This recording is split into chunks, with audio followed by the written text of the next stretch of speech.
Assalamu alaikum senior one. I hope you all are doing well. So class, we are doing our chapter globes, maps and their uses, and this chapter is from your geography portion. In our previous lectures class, we have completed the MCQs and blanks of this chapter. I hope you all have watched those videos and learned those questions as well. So now today we will see our next question, which is mark the statements as true or false. Number 1. Map presents the physical features of the earth. It's true.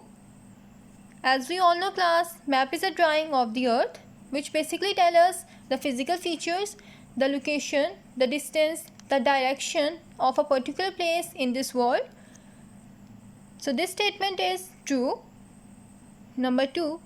Each map has 5 components that tell us what the map is about.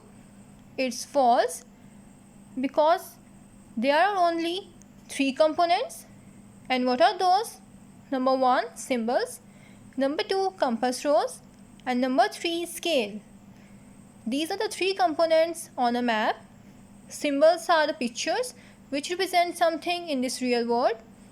Compass rose is on the left side in the circle, which tells us about the 4 directions on a map, and the scale, which is used to measure the distance on a map.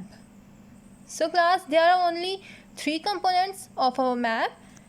That's why this statement is false. Number 3. The earth is divided into 24 time zones. It's true. Class, our earth rotates on its axis and it completes its rotation, 360-degree rotation, in 24 hours.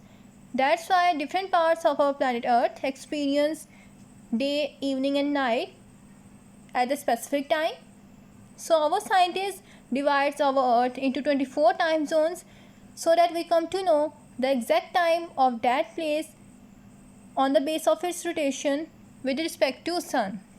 That's why this sentence is true. Our Earth has 24 time zones. Number 4. Maps help us to know about different places of world. It's true, as we all know that it informs us about the different locations located in this world. Number 5. Temperatures are always hot. It's false. So class, this sentence is false because we all experience that sometimes the temperature is hot and sometimes it's cold. And you will also find in some locations the snow. So this clearly shows that the temperature is not always hot. That's why this sentence is false. So class, these were the true false of this chapter. I hope you all get it. So what you need to do now, after watching this video, learn this question properly. We will see our next question in our next lecture. So thank you for listening me. Allah Hafiz. Take care.